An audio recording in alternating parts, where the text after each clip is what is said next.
Should you be masking up? No. Should you be worrying about shutting down your business? No. Should you be worried about sending your kids to school? No. You should go about your life. The media have an incentive to act as though every new hantavirus or disease is going to turn into COVID. COVID mortality rate was extremely low. The Andes strain of hantavirus has a mortality rate of 40%, meaning if 10 people get it, 4 will die. However, there's a weird thing about viruses, which is the more deadly they are, typically speaking, the lower the reproduction rate, because you die before you can pass it on to other people. And very often, you only get a very deadly form of a disease from a person who is symptomatic. That is true of hantavirus. During that incubation period, when it's just kind of growing in your body, it is not contagious. So only when it starts to manifest, which is pretty severe, is it contagious. You're not going to be going out to birthday parties typically with hantavirus. Once you start to be really, really sick, you're going to be in a hospital.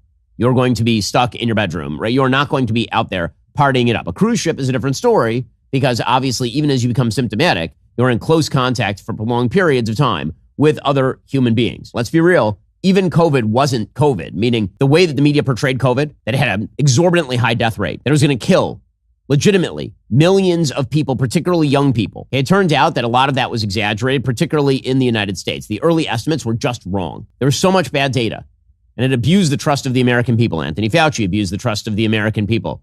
Hell, Pfizer, in its initial statements about the efficacy of the vaccine in stopping transmission, abused the trust of the American people. Do not be taken in by the media panic that is currently happening about hantavirus, because there is no evidence at this point. Now, the evidence can change, but at this point, there is zero evidence that you should be freaked out about this hantavirus.